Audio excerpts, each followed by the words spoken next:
voilà, vous nous rejoignez. David Dreger nous a rejoint également. Bonjour David. Bonsoir à tous les deux. Bonsoir David. Bonsoir. C'est un plaisir de te recevoir, comme toujours. Voilà, je viens régulièrement vous voir, vous présenter des petites nouveautés. Ouais, mais de petites nouveautés, pas des moindres. J'ai mis mes lunettes parce qu'on va parler récit. Elle est là la nouveauté. Ouais, regardez, Les Murmures Secrets by David Dreger. Ouais, attention. Alors ça, c'est quand même... moi, je vais te dire, David, on va reparler un petit peu quand même de ton parcours avant de parler de ça. On a combien de temps? On a un petit quart d'heure, pas plus. Ça te va? Oui, c'est bien. En quelle année on va t'es essayer de faire rentrer tout On ça va commencer dedans. par ta Donc, naissance. non, mais, disons que ça a commencé par la photo, toute cette histoire. La photographie, Oui. Oui, ma porte d'entrée avec, ton parcours artistique. avec vous, ça a été la photographie et l'édition de plusieurs ouvrages autour de l'Amérique latine. Ouais. Donc il y a eu le Pérou, il y a eu l'Équateur. J'étais venu, je crois, la dernière fois vous présenter Ouais. le livre Ouais. sur l'Équateur avec Oui. les très belles photos d'oiseaux, Ah là là, de avec tortues. les photos en noir et blanc, etc. Ouais. Aussi, Et puis, je fais un peu moins de photos. Et donc, en fait, j'avais besoin de continuer à créer. Tu t'es lassé, la photo? Non, j'adore la photo, mais je la fais moins souvent. C'est-à-dire que là, les derniers voyages que j'ai faits, c'était plutôt la Réunion, plutôt Dublin. Il y a des prochains voyages aussi qui s'annoncent, mais j'en fais beaucoup moins. Et sur des voyages un petit peu plus courts aussi. Et pourquoi? Enfin, il y a une raison particulière? J'essaye, alors c'est un peu bateau à dire, mais j'essaye de faire attention à mon empreinte carbone. Et C'est vrai j'essaye de faire attention à ne pas me déplacer aussi souvent que je le faisais auparavant. D'accord. Et donc, je voyage moins et il faut que je m'occupe autrement, D'accord. tout en créant. Et donc, Ok. j'ai eu l'opportunité de pouvoir écrire ce livre, qui est le récit authentique d'une histoire d'amour. Alors quand tu dis authentique, c'est-à-dire? C'est un récit authentique, c'est-à-dire Ah. que en fait, l'histoire que j'ai mis en forme, c'est une histoire qui a été vécue par les deux personnages que vous avez à l'intérieur. D'accord. Et à la base, comment elles ont... Parce que tu les connais personnellement. Comment... est-ce que tu peux nous dire comment est venu... Parce que moi, je l'ai lu. Comment est venu le fait qu'elles aient accepté que tu écrives un livre sur leur histoire? Oui, votre histoire, elle est formidable et ça pourrait être intéressant qu'on écrive votre histoire pour laisser une trace, en fait, parce que c'est véritablement un combat. Là, on parle d'une rencontre, mais Ouais. c'est un combat pour la reconnaissance. On est à une époque où la loi Taubira n'existe pas. D'accord. Donc, le mariage n'existe pas. Alors rappelle-nous la loi Taubira, parce que C'est pour vrai ceux qui, qu'il y a eu est-ce du que progrès tu depuis peux nous par rappeler la loi l'avancée. Taubira? La loi Taubira légitimise le mariage entre couples de même sexe. D'accord. D'accord. D'accord. Et à cette époque, effectivement, à l'époque de leur rencontre, ça n'existait pas. Ils Voilà. pouvaient que se paxer, je pense, à l'époque, c'est ça? Elles pouvaient se paxer, être ensemble, écoutez. Et quand il y a cette rencontre, elle se dit mais en fait, je vais bouleverser toute ma vie. Quelles conséquences ça va avoir sur ma famille, sur mes parents, sur mon métier aussi. Bien sûr. D'accord. Donc en fait, c'est tout ce cheminement qui est raconté au travers de ce récit complètement authentique. On vous a à l'intérieur rien caché. Tout est réel. David, comment tu as fait? Parce que tu es forcément parti d'une page blanche. Oui. Alors comment tu fais pour écrire L'inspiration. et l'aspiration, enfin voilà, aujourd'hui c'est pas donné à tout le monde, et d'ailleurs de moins en moins. Et qu'est-ce qui t'a d'écrire. motivé aussi Ouais, comment à écrire cette histoire? Est-ce qu'il y avait un but quelque part derrière, un objectif? Alors d'abord, je pense que leur histoire est fantastique, leur combat est fantastique. Je pense que c'est bien de se battre pour quelque chose qu'on aime. Et donc, en l'occurrence, c'est un vrai combat au nom de l'amour, en fait. Ouais. D'accord. La deuxième chose, c'est qu'en fait, elles m'ont apporté toute la matière. C'est-à-dire qu'on avait des points réguliers, soit individuellement, soit toutes les deux. Ouais. Et elles me racontaient ce qu'elles avaient vécu. Alors tu prenais des notes ou t'enregistrais? Alors, je prenais des notes Ouais. au fur et à mesure, et après, je transformais cette prise de notes en récit. Génial. Voilà, donc il faut romancer. Bien sûr. Il faut peut-être par moment créer des dialogues dont elles ne se souviennent plus. D'accord.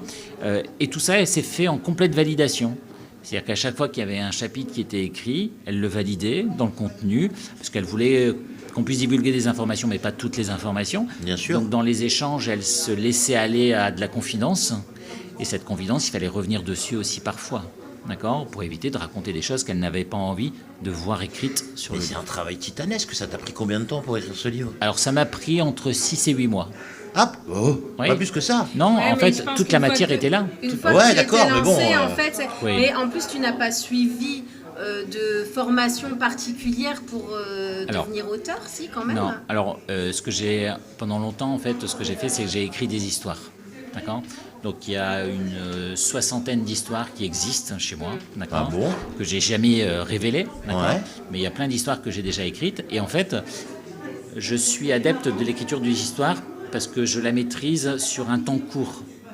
Le fait de passer sur un temps long comme ça, c'était pour moi une étape supplémentaire. C'est-à-dire que je ne savais pas si j'étais capable d'écrire un livre entier.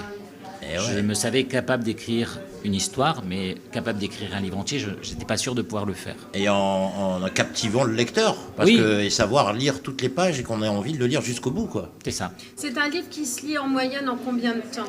Quand on a le temps de se poser, de le lire. Si tu as le temps de te poser, entre 2 jours et 1 semaine, tu sais le lire. 2 jours et 1 Parce que l'écriture, elle est relativement fluide. J'ai vu, c'est vraiment, les chapitres sont bien définis. Voilà. En fait, c'est complètement la vie de ces deux, voire 3 personnes au travers de ce livre. Et moi, dans le cadre de mon métier actuel, je maîtrise la partie écriture. Oui.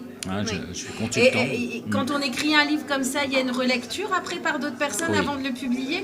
Parce que moi, si ça m'intrigue, comment ça se passe ? Parce que David, il dit, moi, je vais écrire un livre, il écrit un livre, quoi. Voilà. Donc, je ne me pose pas la question. C'est normal. Et soulignons, alors peut-être qu'on va être coupé, mais c'est français, je suis désolé. Soulignons que tu n'avais pas de nègre. Non. Ça, c'est important de le dire. Oui, en fait...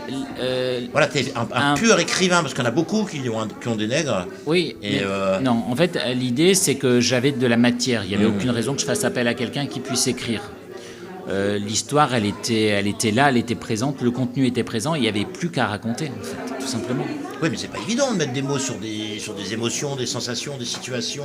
Oui, mais j'ai un parcours, si tu veux, sur l'écriture qui fait qu'à un moment donné, je sais comment amener une histoire, je sais comment raconter une histoire, et là-dessus, j'avais pas de difficulté particulière. D'accord. Donc voilà, mais on dirait que pour toi, ça coule de source, quoi. C'est ça le truc. Et c'est vrai qu'en écrivant, il y a un moment donné, tu dois te dire, bon voilà, ok, tu avais tes chapitres, etc. Mais comment je vais... le commencer, à la rigueur, c'est une chose, tu pars du départ. Mais comment ça va se terminer ? Ah bah oui. Comment... il y a un moment donné, il va falloir que je m'arrête. Voir des suites, des murmures secrets. Oui, mais je suis déjà passé sur autre chose. Et en fait, l'idée, c'est pas d'écrire une suite. Voilà. D'accord.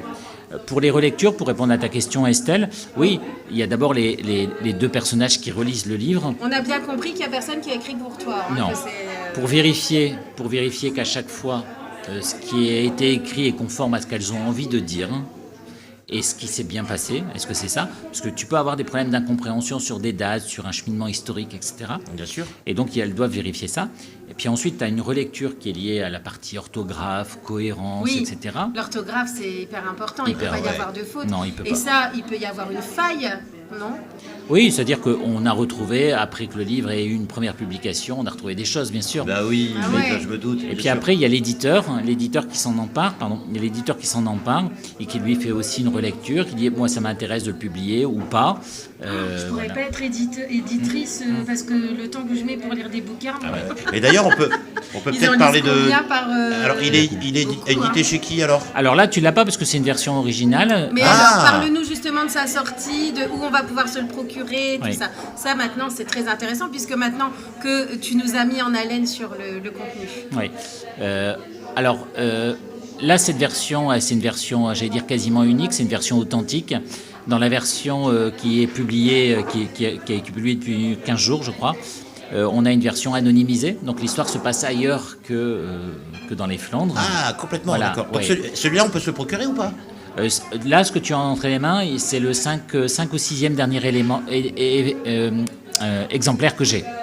D'accord. Et moi, j'ai le mien. Voilà, toi, tu as le tien. Mais alors, et en plus, j'ai le mien dédicacé. Mais je ne vous montrerai pas ce qui est écrit. Ah, mais donc, moi, je le veux. Donc voilà. Dédicacé. Donc voilà, en fait, l'éditeur s'en empare, il le relit, et puis si l'histoire l'intéresse, il décide de le publier ou pas. Donc aujourd'hui, il est édité aux éditions Nombre 7, c'est une édition sur Nîmes, et on va pouvoir le retrouver sur des plateformes comme Amazon, comme la Fnac, et puis dans les librairies physiques. Donc et en version physique aussi, alors.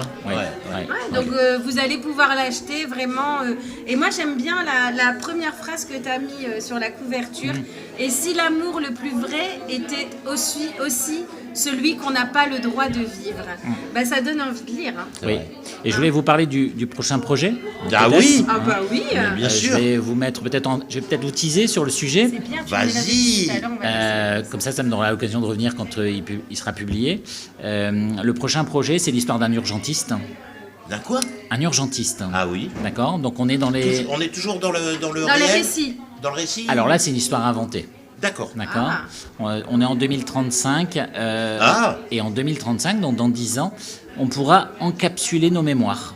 Ouais. C'est-à-dire que toi, si Stéphane, tu souhaites, bon, c'est peut-être pas conseillé pour tes mémoires à toi, mais tu pourras encapsuler tes mémoires. C'est-à-dire que la personne à qui tu vas léguer tes mémoires pourront revivre les situations que tu as vécues en intégralité. D'accord. Donc ça se passe dans 10 ans. Ok. Mais c'est de la science-fiction, là, carrément. Et cet urgentiste, d'accord, découvre que son père lui a légué ses propres mémoires. Son père est mort à 106 ans, donc il a bien vécu. Et lui s'appelle Daniel Keller. Et il découvre que son père, finalement, n'était pas celui qu'il croyait. Et là, je vais t'emmener dans un camp qui s'appelle Mauthausen, qui est un camp de concentration. D'accord. En 2035. Alors, je t'emmène en 2035, quand Daniel Keller visionne les mémoires de son père. Ah, mon Dieu, ouais. Et il découvre que son père était un ancien SS. Tu sais en que fait. tu vas inspirer des réalisateurs de films. Ben, je l'espère. Carrément. Écoute, en tout cas, David, franchement, moi j'ai envie de te dire bravo pour tout ce parcours artistique parce que c'est. Et je suis sûre que tu es très très loin d'avoir terminé. Oui, il y a de la matière, puis j'ai des idées, donc ça va. Donc voilà, David Dreger, Les Murmures Secrets, vous pourrez vous le procurer partout, voilà, tout simplement. Continuez de le suivre et si vous ne le faites pas encore, eh ben, abonnez-vous, ces pages. Vous tapez David Dreger, vous allez le retrouver sur Google, on le retrouve tout de suite. Steph, C'est là. David, j'allais dire, Steph, on va pas se quitter comme ça. Non. David, tu as droit en tant qu'invité à la question à 2 balles. Ah, j'adore. Allez, c'est parti. Ah, il se demande ce que c'est, le pauvre. Elle est 4 de balles.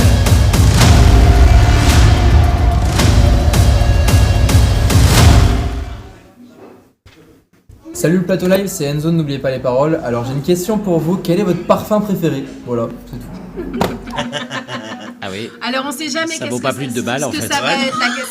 La question c'est des questions à 2 balles. C'est pour nos invités. C'est une idée de Steph. Hein. Moi je me déchire. Non. Si, mais c'est une super idée. Moi Quand il c'est m'a une bonne dit- question, quand- c'est une idée à moi. Non, là, pas là, la c'est question. ton idée. Non, pas la question. Quand on a préparé l'émission cet été en disant bon, qu'est-ce qu'on va faire, on va mettre des petites nouveautés, etc. C'est dit on va mettre des questions à 2 balles. Bon, moi j'adore ces idées et puis hop c'est parti. Donc pour nos invités on a des questions à 2 balles. Voilà. Voilà. Tu Très dois bien. répondre. Eh ben, très bien, je vais annoncer. Alors, pour moi, c'est facile parce que j'ai un peu travaillé dans la parfumerie. En plus. Ah oui, c'est vrai. Ah, le hasard fait bien des choses. Et donc, Le je hasard. vais te dire que mon parfum préféré, c'est un parfum féminin qui s'appelle Noir de Chanel. Ah. Voilà. Que tu portes? Non, c'est un parfum Bah féminin. non, féminin. Mais c'est sûr. Mais oui, Et mais alors il aime un parfum. Bah pour les moi, femmes. ça m'arrive de Alors. mettre des parfums féminins. Alors, Ah bon Bien sûr. d'accord, on peut en parler maintenant. Non. Mais si. Non, on n'en parlera pas maintenant, Angel, on en parlera moi, je- dans une autre interview. Angel, mais ils font pour hommes. Bah ouais, men. Si, c'est vrai.